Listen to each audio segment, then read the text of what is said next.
오늘 우리에게 주시는 하나님 말씀은 사무엘하 11장 1절에서 13절의 말씀입니다. 그 해가 돌아와 왕들이 출전할 때가 되매 다윗이 요압과 그에게 있는 그의 부하들과 온 이스라엘 군대를 보내니 그들이 암몬 자손을 멸하고 랍바를 에워쌌고 다윗은 예루살렘에 그대로 있더라.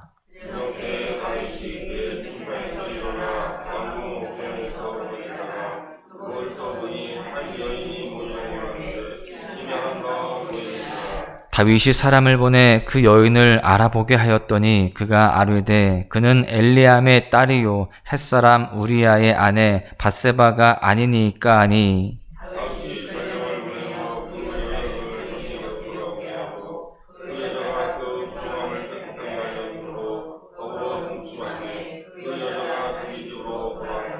그 여인이 임신하매 사람을 보내 다윗에게 말하여 이르되 내가 임신하였나이다 하니라.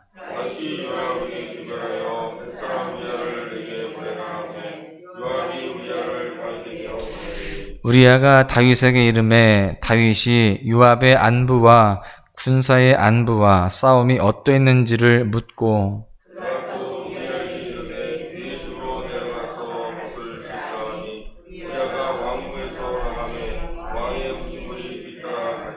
그러나 우리아는 집으로 내려가지 아니하고 왕궁 문에서 그의 주의 모든 부하들과 더불어 잔지라.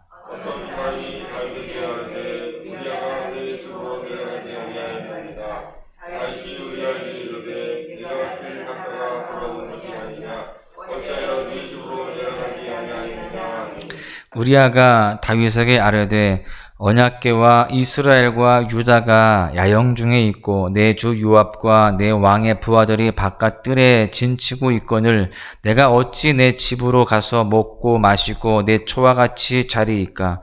내가 이 일을 행하지 아니하기로 왕의 살아계심과 왕의 혼의 살아계심을 두고 맹세하나이다 하니라.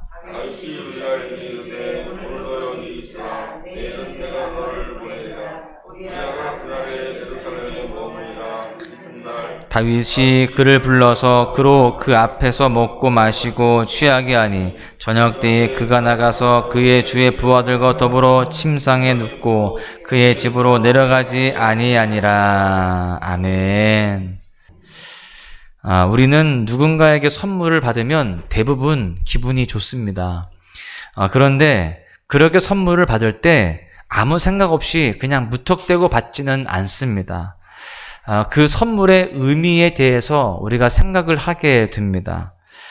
그 선물의 의미가 감사와 축하라는 의미가 있다라고 한다면 우리는 그 선물을 기분 좋게 감사함으로 받게 됩니다.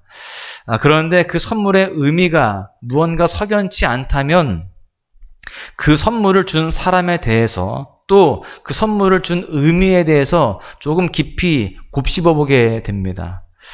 오늘 본문에 보니까 이렇게 석연치 않은 선물을 받은 사람이 나옵니다. 그런데 그는 그 선물을 받고 지혜롭게 대처를 합니다. 지금까지 살펴보았듯이 이제 다윗 왕국이 조금 평안해지게 되었습니다. 하나님이 다윗을 형통하게 하셔서 주변 모든 나라들보다 강성하게 만들어 주셨죠. 그런 중에도 당시 이스라엘 주변의 왕들은요, 봄이 되면 을에 이스라엘과 싸우려고 출정하곤 했습니다. 그래서 다윗은 그들의 출정에 맞서서 그들과 대항을 하게 되었는데 오늘 본문에 보니까요, 이번에는 자신이 직접 나가는 것이 아니라 군대 장관인 요압을 내보내게 됩니다. 그렇게 해서 암몬과의 전쟁을 하게 되는데 1절에 보십시오.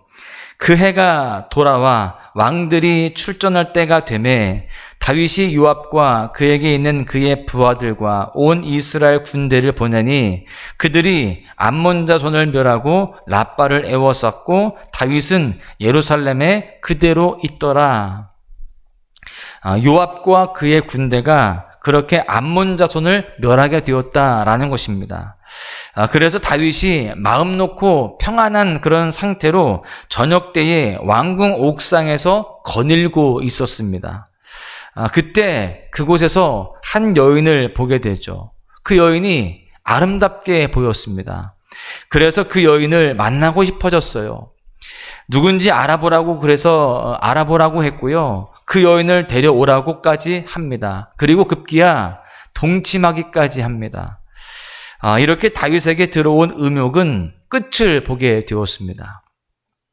사실 다윗의 음욕은 우발적이 아닙니다. 의도적이에요. 여러분 생각해 보십시오. 남자가 여인의 목욕을 하고 있는 장면을 우연히 봤다라고 한다면 선한 양심을 가진 보통의 경우는 스스로 민망해져서 다시 보지 않으려고 애쓰며 그 자리를 피할 것입니다. 그런데 다윗은 그 여인을 유심히 봤습니다. 그녀의 행동을 살펴보면서 마음에 아름답게 여겨지게 되었습니다. 그리고 거기에서 멈추지 않고 누군지 알아보라고 했고요. 또 그 여인이 남편이 있는 여인이라는 것을 알면서도 그 여인을 왕궁으로 데려오라고까지 했던 것입니다. 사실 다윗은 돌이킬 만한 기회가 있었습니다. 그런데 그 기회가 주어질 때마다 돌이키지 않고 계속해서 죄악으로 달려가는 그 모습을 볼 수 있습니다. 그렇게 다윗은 끝내 자기 욕정을 풀었고요. 그렇게 죄를 저지르게 되었습니다. 여러분, 이처럼 죄는 마음에서부터 시작이 됩니다. 다윗의 간음죄는 사탄이 뿌린 음욕이 마음에 들어온 것에서부터 출발했다라는 것이죠. 만약에 우리가 사탄이 뿌린 음욕이라는 씨앗에 반응하기 시작한다면 사탄은요, 한 단계 더 나아가서 죄를 짓게 하려고 모든 상황에 대한 판단력을 흐리게 만들어 버립니다. 여러분, 그렇습니다. 죄악의 씨앗이 움트기 시작할 때 그것이 마치 선악과처럼 먹음직스럽고 보암직하고 지혜롭게 할 만큼 탐스러워 보이기 시작한다는 것입니다. 그래서 상황에 대한 판단력이 흐려지는 겁니다. 그리고 결국 범죄하게 되는 것이죠. 그런데 그렇게 범죄해도 아무 문제가 없을 것 같은 마음이 생겼다라고 한다면 그것은 사실 아무 문제가 없는 평안한 그런 주님이 주시는 마음의 상태가 아닙니다. 그것은 사탄이 하나님의 평안을 왜곡시킨 것입니다. 즉 사탄이 우리를 속이려는 그런 호의를 베풀어 주는 것이죠. 그래서 우리는 사탄이 뿌리는 음욕의 씨앗, 죄악의 씨앗으로부터 우리 마음을 잘 지켜내야 되는 것입니다. 죄악을 향한 사탄의 호의를 버려야 되는 것입니다. 그렇다면 어떻게 우리의 마음을 지킬 수 있을까요? 우리의 마음을 지키기 위해서는요, 늘 하나님과 친밀해야 됩니다. 다윗이 일순간 하나님과의 친밀함에서 멀어졌을 때 사탄에게 그 마음이 지배당했던 것을 우리는 볼 수 있습니다. 우리는 하나님과 멀어지는 순간이 있지 않도록 다윗과 같이 안일함으로 살아가지 않도록 늘 이렇게 깨어서 기도하며 또 주님과 친밀히 동행해야 할 줄로 믿습니다. 본문의 사건은요, 음욕을 품고 왕궁으로 그 여인을 데려와서 동침하는 것으로 끝나지가 않습니다. 죄는 언제나 흔적을 남기기 때문인데요. 다윗의 간음죄는 임신이라는 흔적을 남기게 됩니다. 5절에 보십시오. 그 여인이 임신함에 사람을 보내 다윗에게 말하여 이르되 내가 임신하였나이다 하니라. 아이는 하나님이 우리에게 선물처럼 주시지만 오늘 본문의 이 경우는요, 죄악의 흔적으로 다윗에게 주어지게 됩니다. 이제 다윗은 이 흔적을 지우려고 이를 꾸미게 되는데요, 최대한 자연스럽게 보이려고 애를 씁니다. 본문 3절에서는 그 여인의 남편을 햇사람 우리야라고 소개를 합니다. 다윗은 그 우리야를 왕궁으로 소환을 하죠. 여러분, 가만히 생각을 해보면 우리야 입장에서는 지금의 상황이 굉장히 이상한 그런 상황입니다. 전쟁이 지금 중요한 상황 가운데 들어갔는데 지금까지 한 번도 1대1로 대면해보지 못했던 왕의 호출을 갑자기 받은 것입니다. 요압 장군까지도 의아했을 거예요. 아니, 왜 갑자기 이 우리야 장군을 부르는 것일까? 이상하게 생각했을 것입니다. 누구보다 어리둥절한 사람은 우리야 본인이었겠죠. 그가 왕의 호출을 받을 만한 큰 공을 세운 것도 없습니다. 그렇다고 해서 또 왕의 호출을 받아서 또 혼날 만큼 또 큰 잘못을 저지른 것도 없었습니다. 우리아는 다윗 왕의 호출로 인하여서 왕궁으로 가는 길 내내 왕이 부르는 이유가 무엇일까 굉장히 많은 생각들을 했었을 것입니다.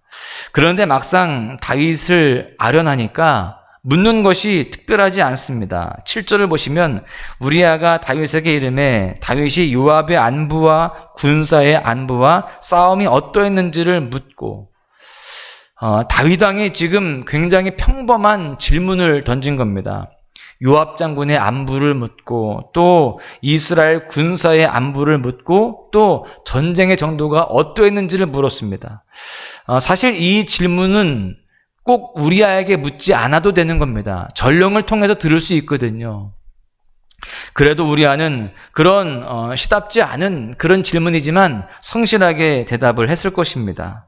모든 답을 들은 다윗은 우리아에게 이제 집에 가서 자라면서 선물을 줍니다. 8절에 보시면 그가 또 우리아에게 이르되 내 집으로 내려가서 발을 씻으라 하니 우리아가 왕궁에서 나가매 왕의 음식물이 뒤따라 가니라.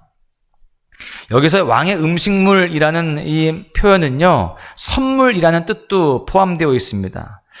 그런데 이 모든 것이 우리아의 입장에서는 너무나 과분한 것이었습니다. 그리고 석연치 않은 선물이었어요. 제가 서두에 석연치 않은 선물을 받으면 왜 주는지, 또 그 주신 분이 왜 이런 생각을 하셨는지에 대해서 굉장히 고민을 하게 되잖아요. 지금 이 우리아 입장에서 이 선물은 과분한 것이기도 하지만 석연치 않았습니다. 여러분, 우리도 갑자기 과분한 선물을 받는다면 어떻게 해야 될까요? 우리는 그 의미를 아까 말씀드린 것처럼 깊이 생각해 보려고 노력을 할 것입니다. 그러면서 내가 혹시 잘못한 것이 있으면 돌아보게 되어지고 또 이 사람이 나에게 바라는 것이 무엇인가를 더 깊이 생각을 해보게 될 것입니다.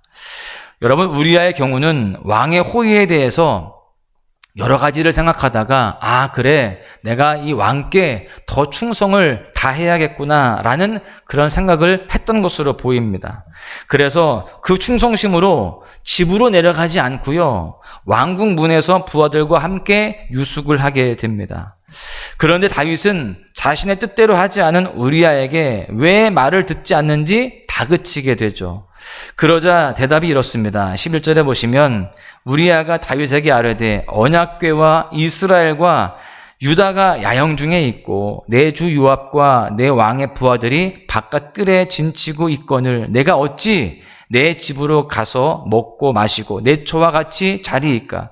내가 이 일을 행하지 아니하기로 왕의 살아계심과 왕의 혼의 살아계심을 두고 맹세하나이다 하니라. 여러분, 얼마나 충성심이 깃든 그런 대답입니까?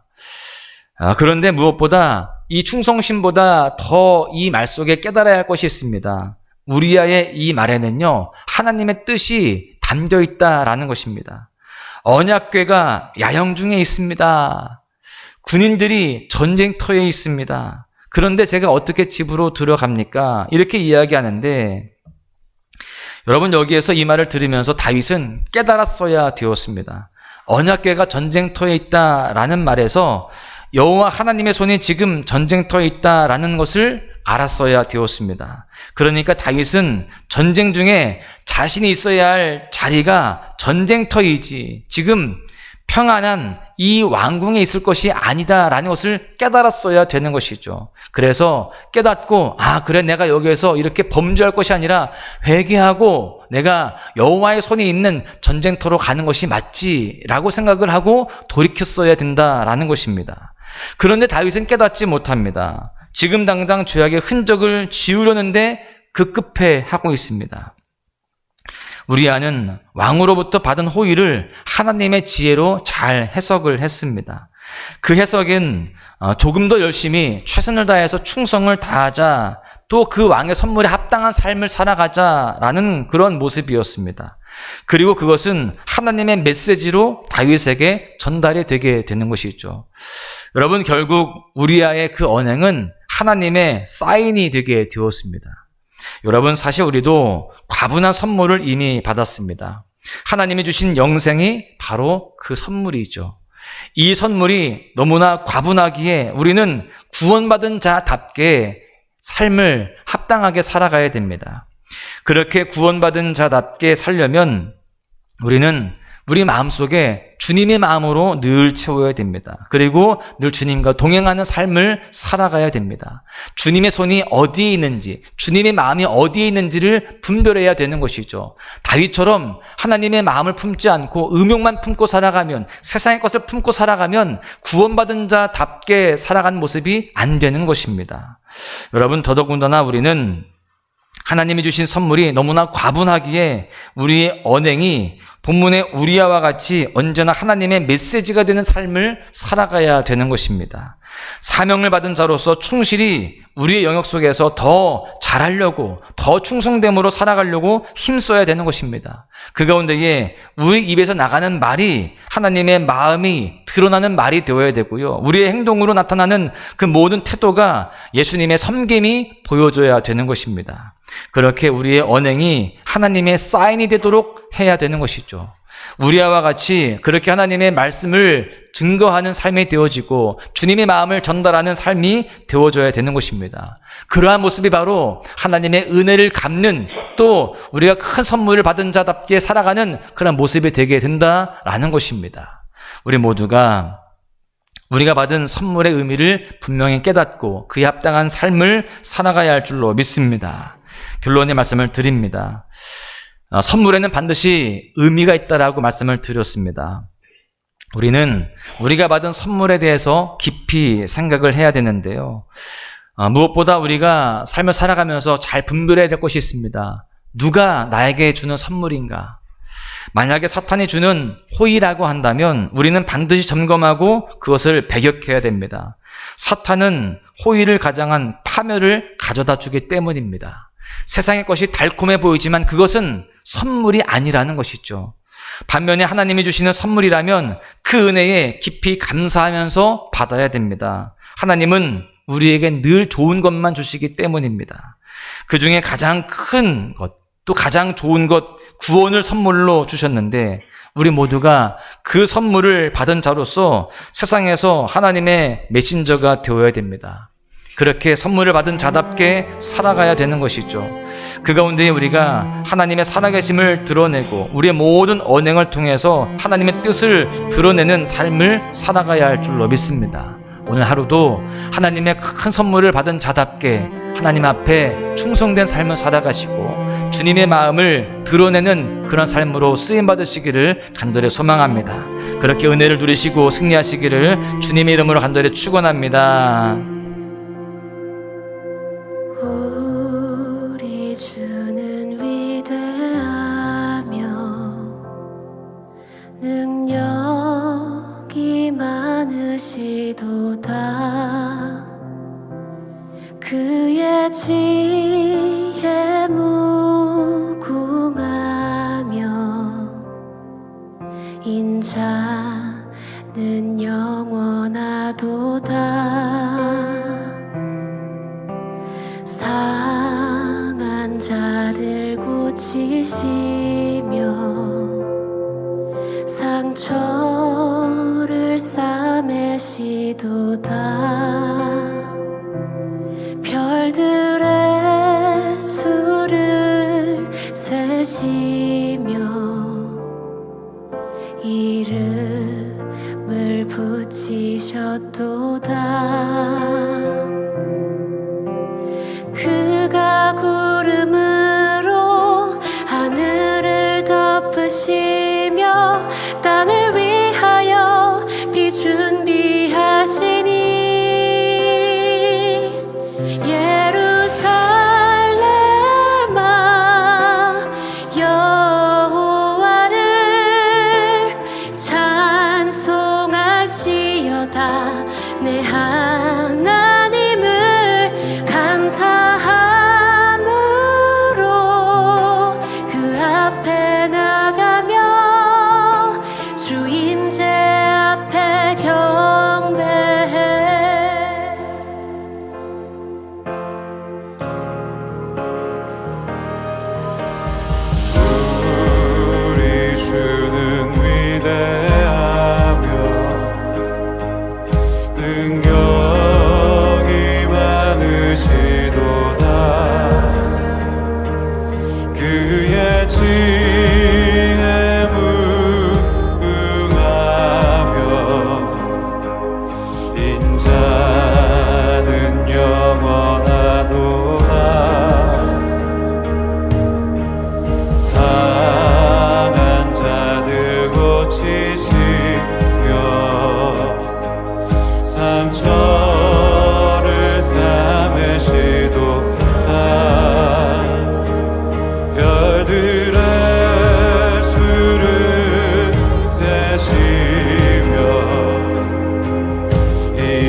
상처를 싸매시도다. 별들의 수를 세시며 이름을 붙이셨도다. 그가 구름으로 하늘을 덮으시며 땅을 위하여 비 준비하시니 예루살렘아 여호와를 찬송하지어다. 내 하나님을 감사함으로 그 앞에 나가며 주인제 앞에 겨 예루살렘아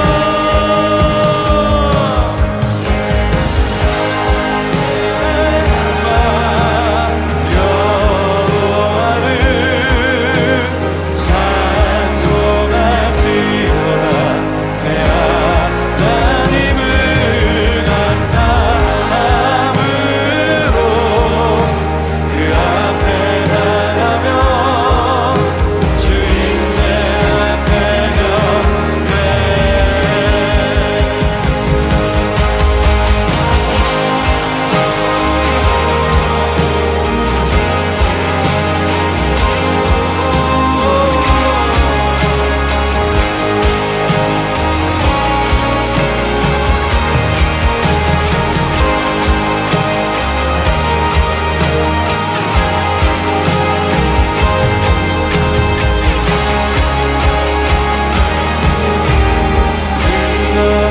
구름으로 하늘을 덮으시며 땅을 위하여 비 준비하시니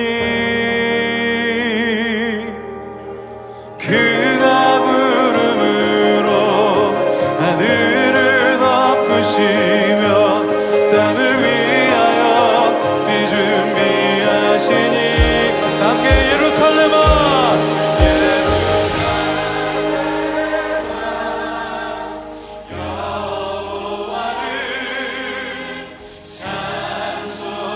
찬송하지어다.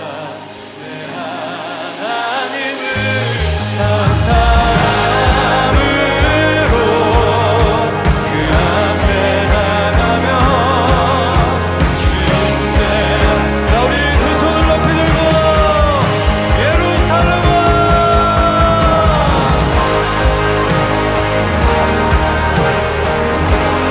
여호와를 찬송하지어다. 내 하나님을 감사함으로 그 앞에 나가며 주인제 자 우리 다시 한번 선포합니다. 내 영혼아 예루살렘아 여호와를 찬송할지어다. 하나님을 감사함으로 그 앞에 나가며 주인제 앞에 경배.